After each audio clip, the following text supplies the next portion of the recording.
If you guys haven't already, please like and share my video, subscribe to my channel.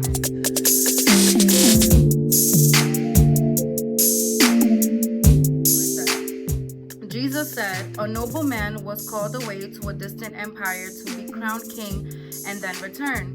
Before he left, he called together 10 of his servants and divided among them 10 pounds of silver, saying, invest this for me while I am gone. But his people hated him and sent a delegation after him to say, we do not want him to be our king. After he was crowned king, he returned and called in the servants to whom he had given the money. He wanted to find out what their profits were. The first servant reported, Master, I invested your money and made 10 times the original amount.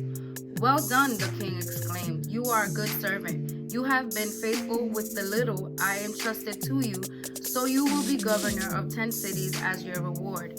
The next servant reported, Master, I invested your money and made 5 times the original amount. Well done, the king said. You will be governor over 5 cities. But the third servant brought back only the original amount of money and said, Master, I hid your money and kept it safe. I was afraid because you are a hard man to deal with, taking what isn't yours and harvesting crops you didn't plant. You wicked servant, the king roared. Your own words condemn you. If you knew that I am a hard man who takes what isn't mine and harvests crops I didn't plant, why didn't you deposit my money in the bank? At least I could have gotten some interest on it. Then turning to the others standing nearby, the king ordered, take the money from the servant and give it to the one who has 10 pounds. But master, they said, he already has 10 pounds. Yes, the king replied, and to those who use well what they are given, even more will be given. But from those who do nothing, even what little they have will be taken away. We expect God to do so much for us and to come through for us for so many things, but he is also expecting the same from us. You know, the scriptures say, to whom much is given, much is required. You know, if we call ourselves Christians, if we profess his name, if we say that we are saved, if we say that we love God, if we say that God speaks to us, or that we trust him, or that we have faith in him, or any of that kind of stuff, that means that God is expecting a harvest from you, you know. So God has invested time, effort, energy, gifting, talent, money, love, affection, so many things into our own lives that it is ludicrous for us to expect that he does not want something in return for what he has invested in us. You know, if God has given you the ability to sing, it is only right that you sing for the kingdom of God. That's a profit. You know, if you want to, I'm going to continue with the same example. If you think about that one thing that God gave you, right? He gave you the ability to sing. He gave you a good voice. This is convicting me as I speak. He gave you a voice, right? Why are you not singing in church? Why are you not writing songs? Why are you not learning instruments to play? Why are you not learning to read music? Why are you not writing poetry? Why are you hiding your gift? You know? And it's very interesting because obviously talents in the Bible, in this scripture, these scriptures mean money. So let's use that example now. Thank you, Jesus. So when God has given us money, he has given us a job. Let's say God gave us a job or some sort of income. You know, the least we can do with that is give tithes. We should be giving to the poor. We should be obviously feeding our families and doing what is right. You know, that gets some too, you know, of course. Are we investing in the kingdom of God? Are we supplying the needs of people in the church or around us that need money? Are you buying groceries for people that you don't know? Are you helping the homeless? Are you investing in another company that can give you more money? You know, are you helping startups build their money? What are you doing with your money? You know, so God is not like this king that is like a stern kind of like unfair king. But because God used this analogy, this parable, to express how he feels about us, is extremely important, is extremely scary, you know? Because when I die, like I pray, Jesus, and I'm gonna pray after this, you know, at the end of this video, that we all, when we get to heaven, we can say, God, I have given everything. I've done everything you told me to do. I have birthed so many things that you had me birth, that all the ideas that you gave me, all the visions you gave me, they all came to pass because I put my effort, I gave my time, I prepared myself, I learned what I had to learn, I sowed where I needed to sow, I served where I needed to serve. I pray in Jesus' name that we all will get to that, you know what I mean? Because we only have but so much time, you know. Although God, the scriptures say that we on average will live up to 70, 80 years, you know, some of us don't get that much, you know, that long. We're not promised tomorrow. So what are you doing with it now? What are you doing with the things that God has given you now? You know, if God has given you a dream, if God has given you passion, that's a resource. Passion is a resource. You know, we get so caught up in financial things and I guess tangible things, you know, I'm guilty of that, you know, that we limit God on what he wants to do. But nonetheless, he doesn't even want us to focus on what we have on the outside. He wants us to focus on the things he's given to us on the inside. You know, if God has given you a gift of discernment, I suggest you use that. If God has given you the gift of tongues, I suggest you use that to build yourself in the Holy Ghost. You know, to build your relationship with God, to steer clear of the enemy's plans, and even know what the enemy is planning for you through the gift of tongues. You know what I mean? If God has called you to serve, then serve. If God has called you to be generous, this is a thing. This is a thing. You know, Romans 12, Romans 12, it talks about all the gifts, all the things that you know, if you're called to preach, if you have the gift of preaching, if God has invested that in you, you should be preaching. You know, I'm not saying go tell your pastor you need to be on the altar and this and that. No, if the pastor sees your gift, great. If he doesn't, great. Regardless of what, preach. You know, you don't need a platform to preach. You can preach in the streets. You can preach on the trains. You can preach on the bus. You can preach in video, like me. You know, you can do that. And that's an investment that God is loving to see, because it reaps a harvest. You know, we put this demand on God. We get uncomfortable or frustrated when God doesn't come through for us in the ways that we expected. But what if God was like us? You know, what if God was like us? What if God is like, I gave you a gift to write. You haven't written anything.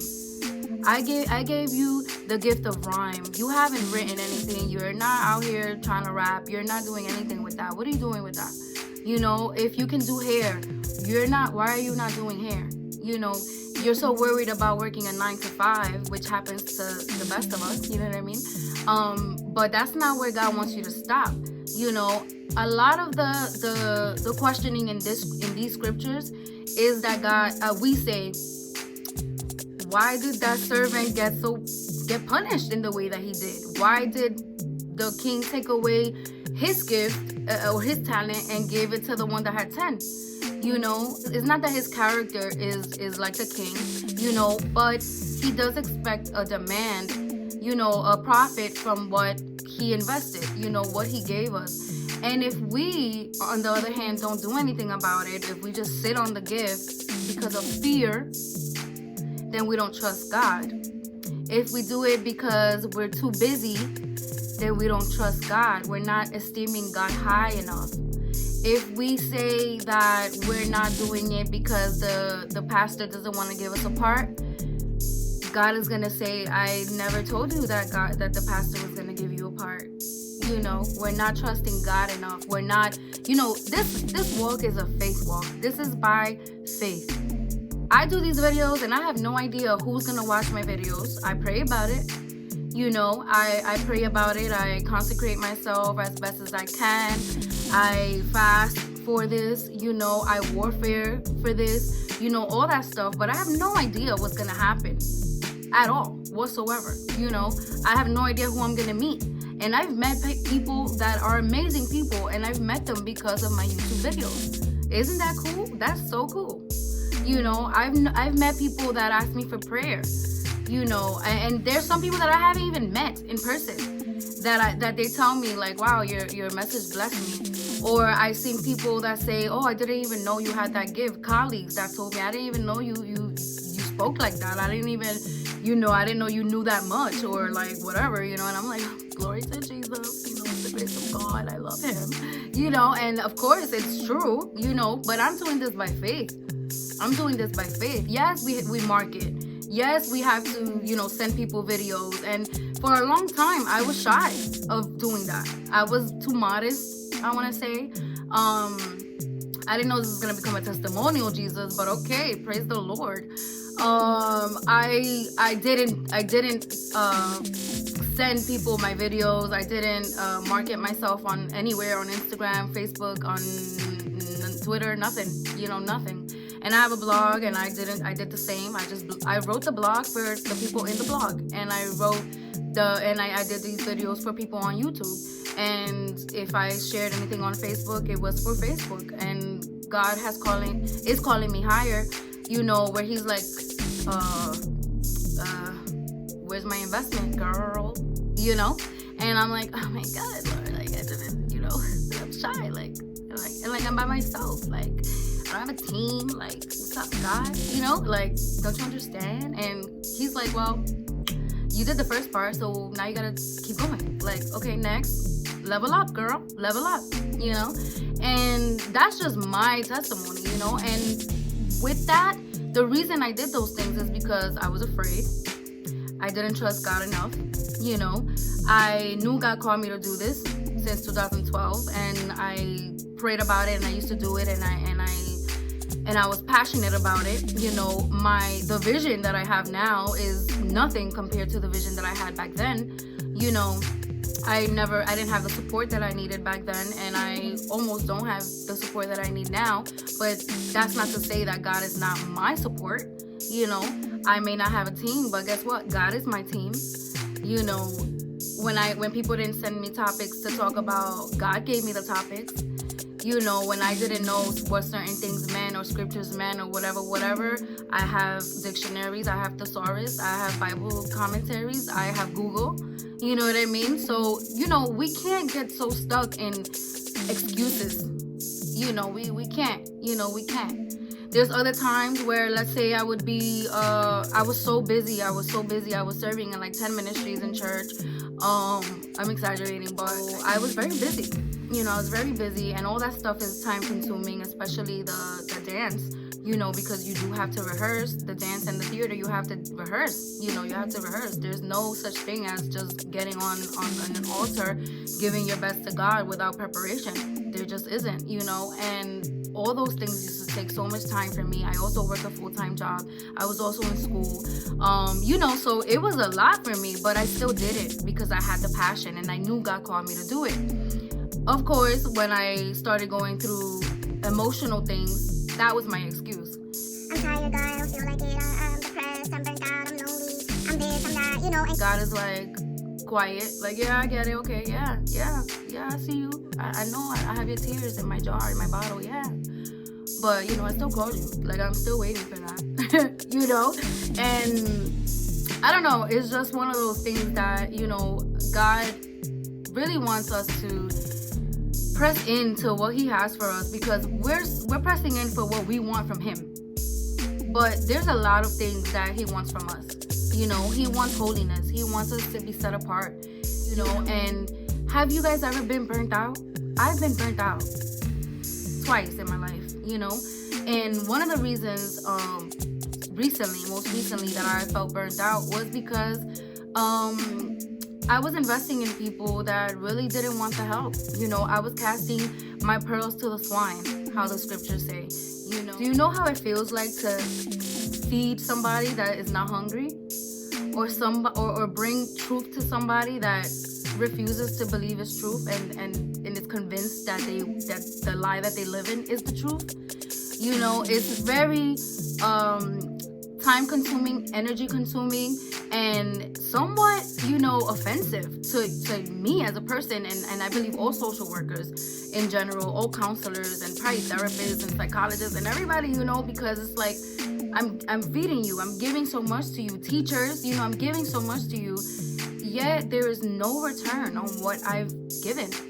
You know, I gave the best. I gave my time. I gave my energy. I gave you my presence. And this is how you turn around and do nothing? Nada. Nothing. You know, please put the effort in to be a Christian. That when you get to heaven, God can say, well done, my good and faithful servant. You know, there could be many servants, and there could be good servants, or there could be faithful servants. But you want to hear good and faithful servant. You know? Did you guys get that? Yeah? Great. Wonderful. That's my prayer. You know, that we can all get to heaven and say, yo, God, I gave everything you told me to do, everything that you put inside of me, every thought that I had, every dream that I had, every idea. I planted that thing and it grew, God. I tended to my soil. I tended to the leaves. I cut out the branches that were dried out. I tended to the root. I made sure that there were no maggots in there or those little fireflies, whatever they are. You know, I made sure, you know, and it's the same thing with us. You know, are we making sure that our environment is good? Are we making sure that we're getting enough water? Are we being fed? You know, you can't just be out here preaching without getting fed. You got to get in that word. You got to get in prayer. You got to be in fellowship. You got to be, you know, receiving too. You know, you can't just be giving. And are we tending to those relationships that could possibly eat our roots? Are we tending to those fireflies that could be eating our leaves?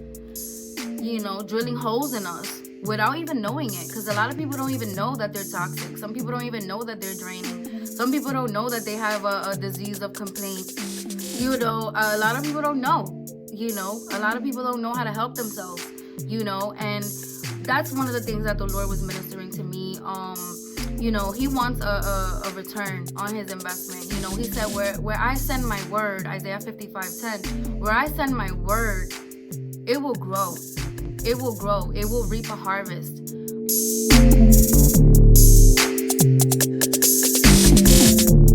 Like, we try to comfort each other and that kind of thing, but really, you have to think about what kind of soil did that fall on? Did you even write the dream? Or did you just ponder on it when you woke up? And then in the night, you forgot all about it? You know?